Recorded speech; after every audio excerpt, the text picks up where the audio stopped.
Hey guys, it is Brian Hilliard here, author of the best-selling book, Networking Like a Pro, and I am fired up because we have ourselves a terrific guest coming from Northern Ireland, Belfast, Miss Doreen Ritchie. She is a coach, she is an author, she is a life coach, executive coach, and also does some tutoring at one of the universities and things like that. So Doreen, thank you so much for stopping by. I'm looking forward to this. Thanks, Brian, for inviting me, and I'm looking forward to it as well. Thank you. Awesome, awesome, awesome. Listen, I know one of the things that we talk a lot about is obviously your work as a coach, as a life coach, and working with people who are stressed, maybe who are running into some challenge, they're stuck, all that kind of stuff. You know, when you, especially in today's environment with all this different things going on, stress and overwhelm, what do you think is like the big contributor? Like, what's a driver? Everyone says, oh, I'm stressed. Oh, I'm stressed. But like, what in your mind, as someone who works with people who are stuck and overwhelmed, what do you find to be kind of some of the key drivers to that? Okay, Brian. Well, the way our mind works is that when we were very young, between the ages of 0 and about 7 or 8, we actually absorb everything that's told to us. And so we have various beliefs and things that we, take forward in our lives. So up until the age of 7 or 8, we don't have any analytic part of the brain. So we just accept everything as if it's true, as if it's reality and so on. So by the time we get to, our mid-teens and that, we rebel a little bit, but not much. Right. But usually we have all these beliefs. And unfortunately, some of them are things like, you can't do this, or you're not good at that, or you're no good at all, or, you'll never be good enough, or nothing, you never make anything of yourself, or whatever. Right. So those are the beliefs that we're looking through whenever we look at the world. So for example, you could be in work and you have a deadline. So there's a pressure there, okay?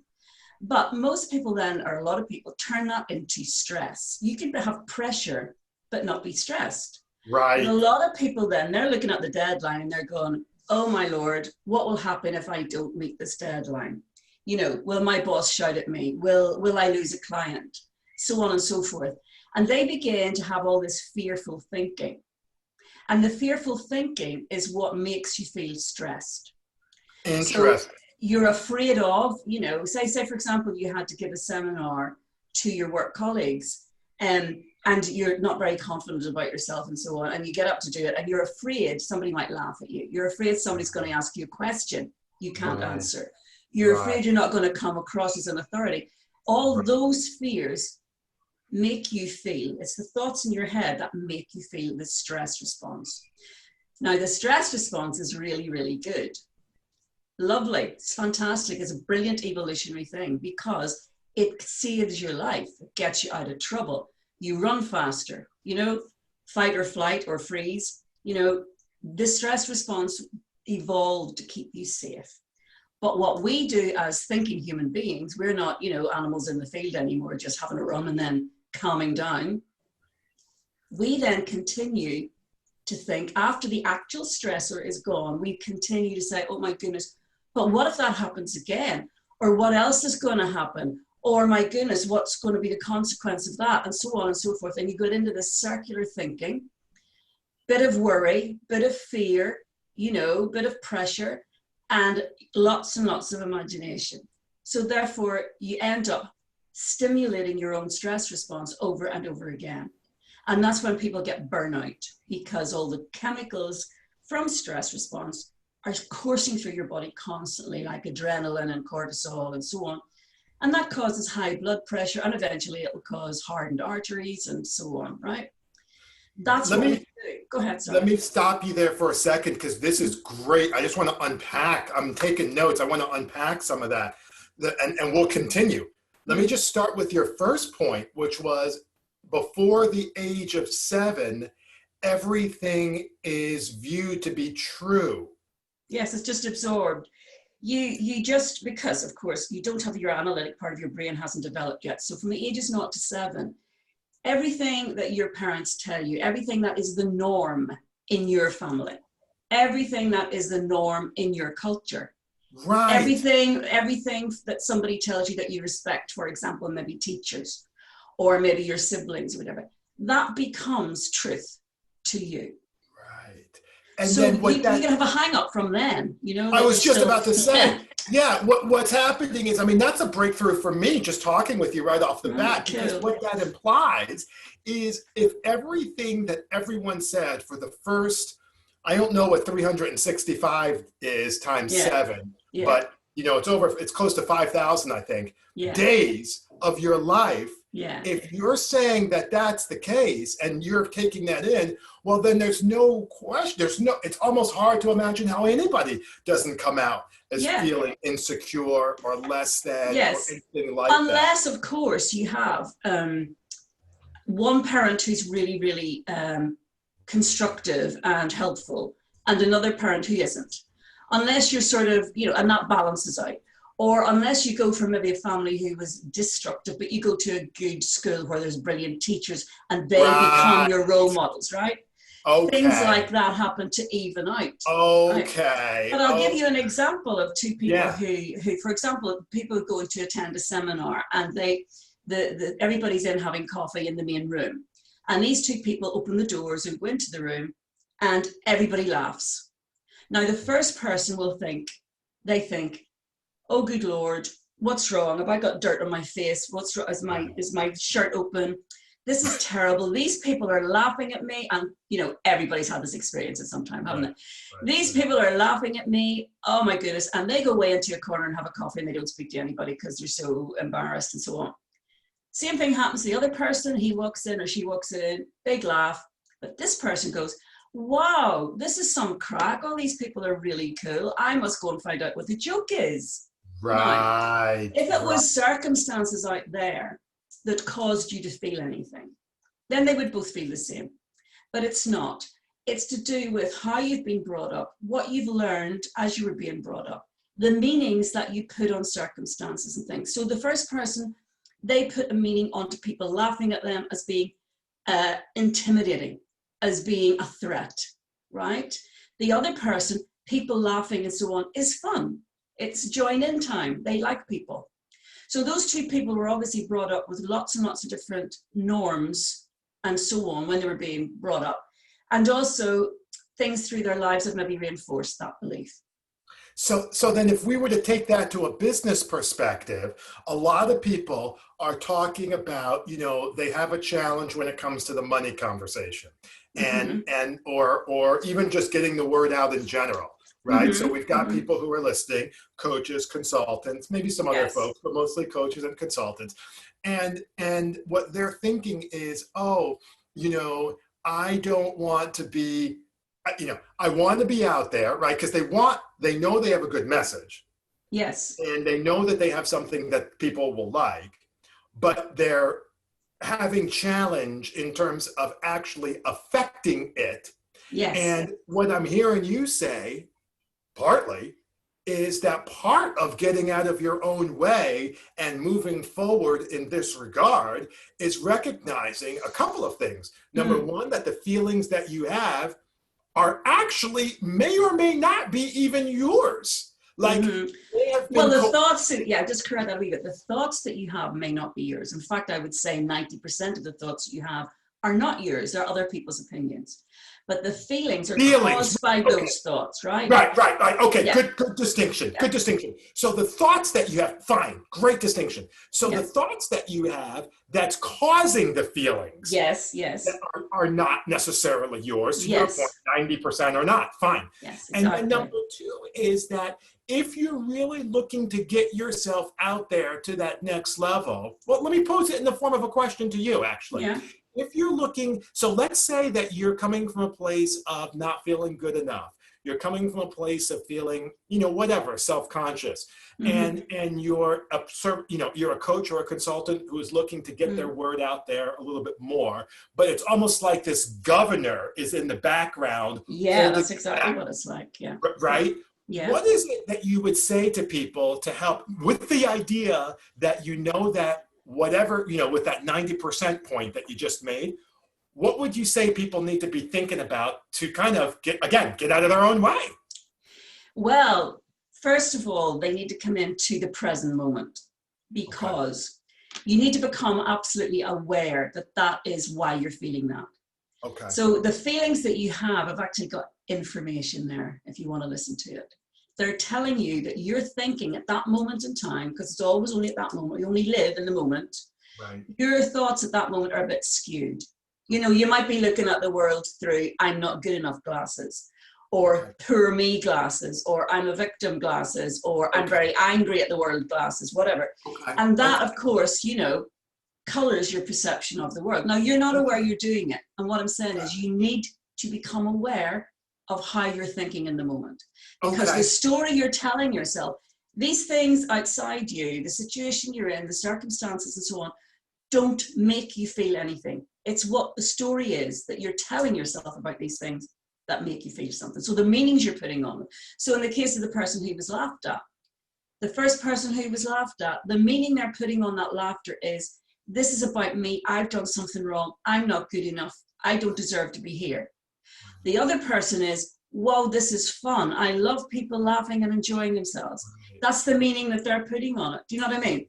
Right. So it's the story that you're telling yourself. So when you want to get out there, you first of all have to become aware that that's what happens, that's what you do. Okay. Step one, no problem. Yes. So it's understanding. Yes, I'm sorry, you understand. Yeah. Have the glasses on. Yeah, go ahead. Yeah. And the understanding that it may well have come from way back and you've been carrying this with you, but it isn't necessarily true. You know, it's not maybe true anymore that you're not good enough for doing this or that or the other. So you need to be able to question that. Right. So I would say, don't believe a thought you think in your head until you've questioned it. Is it what you think now? Is it your real belief? Or is it someone else's opinion? Was it your mother's opinion? Was it your father's opinion? Was it your bad teacher's opinion? You know, exactly. But is it your opinion now? Well, where's the evidence? You know, where's the evidence that you're not good enough? You know, you're a coach, you've done all this training, you've been successful in other areas of your life. So where is it say anywhere that you're not good enough? Can we question this, please? So that's what I would be saying to my clients. First of all, figure out what it is you're telling yourself about the situation, because you are responsible for any feeling that you feel. It doesn't depend on anyone else or any set of circumstances, what you're interpreting that as, if you know what I mean. And then I would say, question it. Is it true? You know, and you'll find, well, if it's true, you'll find evidence that it's true. You know, I'm not lovable. I'm not lovable. Okay, so is that true? Well, nobody loves me. Okay. Nobody? Okay, my kids love me. Okay, who else loves you? Well, okay, my partner says he loves me. Okay, anybody else? Well, people at work think I'm not bad. Okay, so where does it say? Right. Why are you thinking you're not lovable? It's a habit.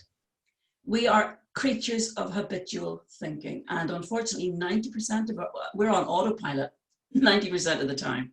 And you just habitually go to the thought that you've always had about this. So that's why, you know, that's why, but that's the good thing then, you see, because Brian, once you understand that, you can set about changing those habits, because that's any exactly habit right. can be changed. Yeah. That's exactly right. You know, so that's when people come to me, they don't know how to get out of this worry circle or the stress circle or whatever, and they don't believe in themselves. And that's where a coach comes in. Right. No, that's awesome, Doreen. That's awesome. Let's switch gears a little bit and let's talk a little bit about this idea of self-confidence, because that's something that comes up a lot. And it's actually related to what it is. It's absolutely, yes, absolutely related. You know, we're talking about self-confidence and the notion that sometimes people feel not good enough. Sometimes they feel, you know, whatever. The specific question I have in this regard is, again, for our listeners. Self-confidence might come in the form of, I'm not sure if I'm good enough as a coach. I'm not sure if I'm good enough as a speaker. Talk to us about maybe what you can do to kind of get back on track self-confidence wise, and just maybe how you work with folks in that situation. Yeah, well, I believe that everyone has innate qualities. For example, you are innately, you know, you've got wisdom, you've got confidence, compassion, love, and so on. You've got the capacities for all of that, resilience, courage, and so on. But you don't get in touch with it because we're always up in our heads. Right. We just, you know, we just think. We never try and actually, okay, what's my gut telling me? You hear all the time, my gut told me not to do that, but of course that was really silly, so I went ahead and did it. Right. Well, actually, excuse me, your gut is your wisdom. You know, your wisdom was telling you, don't do this, it's not good for you, but you didn't listen. So in the case of self-confident, most people who aren't self-confident, it's only one or two areas that they're not self-confident in. So for example, they don't see any problem in maybe talking to their friends in work, doing a seminar with them or a team meeting with them and speaking up and so on. That's no problem because they know everyone and they're comfortable in that zone. But ask them to stand on a stage in front of 50 people and say the same thing. Oh my goodness, it's like the end of the world. They're terrified. Right. Right. So it's not that people aren't self-confident. It's just different situations that they're in. They're not self-confident in that situation. You know That's what I mean? Interesting. Okay. It's not necessarily everything. So confidence really is a state of being that you have when you believe in yourself. Okay. So if you think about it, we don't know what's going to happen in the future. For goodness sake, look at COVID, Right. But people who are confident that they are able to deal with things, no matter what happens, those are the people who have a state of self-confidence around them. They go forward. They're not afraid of uncertainty. They look at uncertainty and think, well, that's the way it is, but it doesn't matter to me because I know I'm able to deal with anything. So it doesn't matter. I'm not going to worry. So they stop worrying about things. Right. They start to believe that it doesn't matter what happens, but they know they'll be able to deal with it if it does. Right. And so the self-confidence is really a state of being that you're in whenever you believe and trust in your own capabilities. Let me stop you right there. I'm sorry. Let me stop you right there because that last point I want to put a pin in that for a second, because I think when people are having challenge in their business, I know you work with people obviously as an executive coach and life coach and going through those different things. The people who are having challenge in their business, there is in a lot of cases a crisis of confidence because they're simply not sure about what it is that's going to happen. But I love the point that you made maybe about 12, 15 seconds ago, which was you have confidence in other areas of your life. And I think I'm hearing as a first step for maybe some of our listeners is if there's some struggle going on in terms of, oh, well, I'm not going to get this business running, or I'm back to sales, I'm not going to get the clients, or this, that, and the other. There is I believe you're saying one of the good first steps would be just to be able to say, listen, let's find some other areas where you are confident and let's see what we can do to maybe bring that mindset you have here. Yes, exactly. And you don't even have to think about it. People are very confident parents, for example, or they're very confident in their friendships and things like that and dealing with people. And then suddenly they'll come into maybe a business situation where there's uncertainty in the markets or whatever, and they're not confident about their decisions. So I would say to them, well, look, it's not that you're not confident. It's just that you're maybe a little bit afraid this time of the outcomes. You're not secure. You're not, letting yourself believe that you're able to deal with whatever happens. For some reason or other, that you've got a self-limiting belief that's coming there. Right. For example, making money, right. People are grown up with the idea, the mindset, money's really hard to come by. Right. Money's the root of all evil. You have to work really hard to get any money. Rich people are horrible.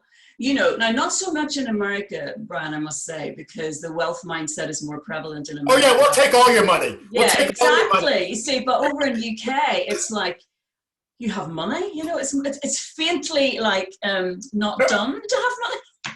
Right. Give me all your money. Give me the bank account. You can travel to the White House and then you can give it to him. Put it in his bank account. So there's a lot of that here, where people literally, they're going along in a quite successful business until it looks like they're going to make a lot of money. Right. And suddenly, it's like this crisis of confidence. Right. And they don't realize it's because the mindset is going, no, you're not allowed to. Sorry, that's not done. Right. Yeah. That's and again, it's just a self-limiting belief from what, it's not something that you absorbed and you thought to be true. And it's completely subconscious. Right. Whenever you point this out to people, they suddenly start thinking, could that be right? Oh my That's goodness. Exactly right.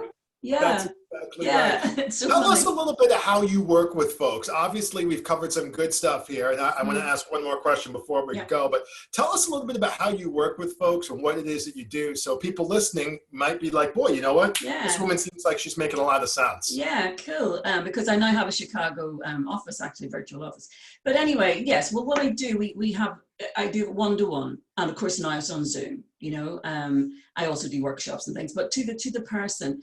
And what I try to do, Brian, is I try to actually bring them round to a different way of thinking, Okay. so that they can accept the responsibility 100% of the time for how they feel, and they Okay. understand that that's just a story that they're telling themselves. Right. This wrong way of thinking is a story, and we can just tell a different story at the end of the day, because all Right. you have is the present moment in time. That's where your life experience is, and Right. everything else is thought. Everything is thought. Memories are thought. Worries are thought. Tomorrow is thought, because it never happens. Right. So if you can bring yourself, I allow them to help them to bring themselves into the present and think more like that, then actually they're far, far calmer.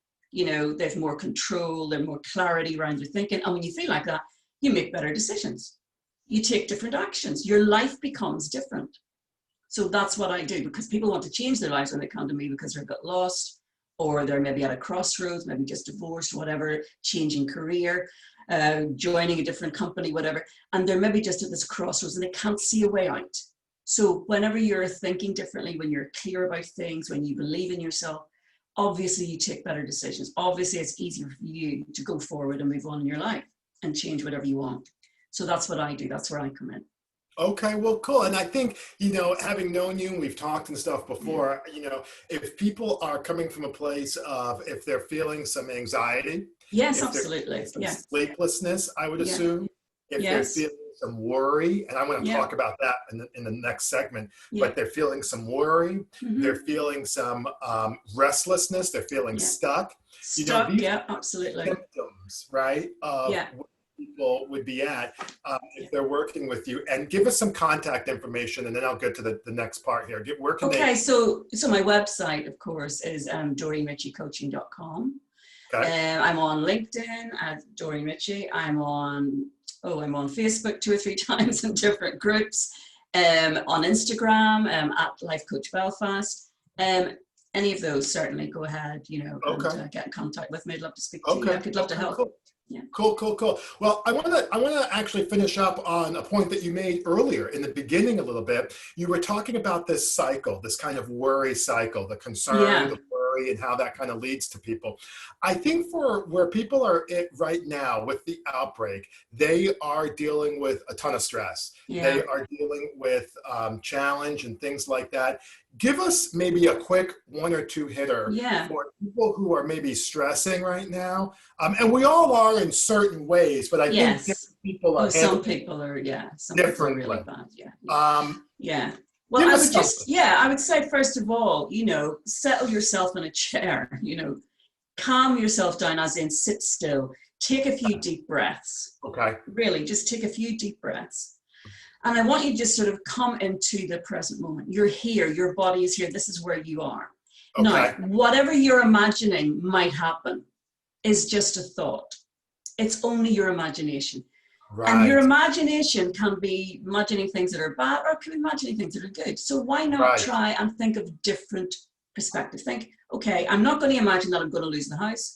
I'm going to imagine that something happens, I get a windfall, or I think of a different idea to market, or something like that. That's just as possible as the bad things that you're imagining, Right. And, when you take a deep breath and you start to think, you're okay where you are now. Okay, you're sitting here, roof over your head, food in the fridge, you're alive, you've got breath in your body, you're alive, your heart's beating. That's brilliant. Be thankful for that. Be grateful for what you have. And they used to say, count your blessings. I would say the same thing. Literally look around you. There's the child on this, you've got this, you've got a car in the driveway, whatever. Be grateful for that now. Okay. And, things, of course, we have some control over it. This is the point. We have control over it. We can put the mask on. We can wash our hands. We can socially distance. And the more people who do that, obviously the virus will go away a bit sooner, So you do Right. have some control over it. But also I'd say to you, what can you change about your situation? Have a think. Okay. calmly, what can you change about it? Do that. And what you can't change, you have to accept, basically. That's, boy, that's really good advice, Doreen. I think a lot of times when people are, the count your blessings is a great point. I think Yeah. that, and no disrespect, but as a Western civilization, I would say most Western countries, I don't know, I know there's 194 countries in the world. Let's say 50 of them are Western, not too many more though, but, Yeah. 50. Yeah. No. Yeah. Yeah. And like that is like most Western countries, probably 25 to 30, now that I'm actually thinking about it, we're actually in good shape. You know what I mean? Absolutely. Yeah. And no one's happy. I mean, the United States is an absolute disaster, which we're going to address in a few weeks. But like, you've got these situations where, to your point, you've got the house, you've got the car, although, so. Well, some people don't have cars, but if you have £10 in the bank or $10 in the bank, and Right. you've got running water and you've got a roof over your head, That's right. Than 75% of the world population. I mean, That's exactly right. So I was going to tell you a funny story. I've had, what my collateral damage has been so far on the outbreak. I've had two things. Number one is because I'm getting my groceries delivered, okay, Instacart, you have to have your ID. So I do it through the garage, right? Yeah. I treat everybody like a potential IED, an improvised explosive device. So everyone stays in the garage. Okay, so stay in the garage. So I have to go, in the garage. I had one guy almost come in the house. I almost hit him with a bat. Anyway, I had to bring my ID out to the car, like, when you're getting alcohol. So I left my ID on the car by accident, drove off, and I lost it. So I no longer have a driver's license. Yeah, and here's the best part: you can't get another one because apparently I forgot to change it when we moved. So you can't. No, so it's not the right address or anything on it. Oh, yeah, so wow. I've been going off. My brother's like, "You've been driving without a license?" I said, "Well, first of all, I have a license. It's just not with me. Secondly, I've got my passport with me, and third, I have insurance. That's my story. Yeah. So that's my first casualty. Then the second casualty was, and because I hadn't driven in a long time, I didn't notice that the license was missing for like 2 weeks. Yes, of course. The second thing was, we were driving, we went hiking, and I apparently I left the lights on in the car. Right. Now, under normal circumstances, you would drive to the gym the next day, drive to the store, drive to the movies at the most 2 or 3 days later. Yes, of course. Of course you weren't. Oh, wow. A whole week went by. No. I never went out there. So that's the other thing. I never went out to see. Car, we tried to jump the battery. Doesn't start. I'm going to have to wind up getting it towed. I'm going to want to take it to tow. Tow from your garage. Oh, my God. Yeah. But the funny thing is, I know. But the thing is, it's like one of those deals. You talk about count your blessings, right? And you're like, okay, so I could be upset about that. Like, I could be upset. I can't believe this, WTH. Yeah. Or it's like, well, you know what? I'm still happy to have a car. All it really is a battery. That's going to cost me $100 plus labor because I get free towing to our mechanic is across the street. Brilliant. Yeah. I get free towing from my insurance. So I don't have to worry about that. Yeah. And, and I'm using my girlfriend's ID to get beer. Yeah. What could be better? It's Is she working out. paying as well? No, actually, we do that together. But it's one of those things where I love your advice. Count your blessings. Be happy for what you have. Yeah. And then, to your point, also take control of what it is that you can. Yes, exactly. Yeah. And then, if you look at it like being worst case scenario, can you change that at all? Well, if you can, brilliant, do it. That's exactly right. Yeah. One of the things that we do is we go out hiking once a week. We can go, she goes over to her friends, doing certain things like that. And just, and what I try to tell people, and I think you would agree with this, is it's a mindset. Okay? Absolutely. It's your mind. Exactly. Because your mind is telling the story, oh my goodness, this is terrible. Or, well, it's not so bad. Right. And, or, it doesn't have to be so bad for me. It doesn't have to be so bad for me. And, there are certain ways to be able to do that. And I am glad I asked that question. That just kind of came up. But that is some really, really, really good stuff. Well, listen, it was a pleasure. talking. Yeah, and thank you. Thank you for having me, Brian.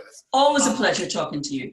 Oh, I appreciate that. This is really, really good. Tell them again where they can kind of connect and find you real quick, if you don't mind. So my website is www.doreenritchiecoaching.com. So Awesome. website, yeah, absolutely. Awesome. Or I'm on LinkedIn or whatever, Awesome. And you are out of the UK. So for our Yes, American Belfast. Eastern friends, that is 5 hours ahead. Yeah. 5 hours Yeah, ahead that's of right. us. Yeah. Although I do have a couple of clients in America, so we just work it out. We just work it out in the time. So. Okay, cool. Well, that is awesome. Well, my name is Brian Hilliard. Doreen, thank you so much for coming out. We really appreciate it. We appreciate your time. Thank you.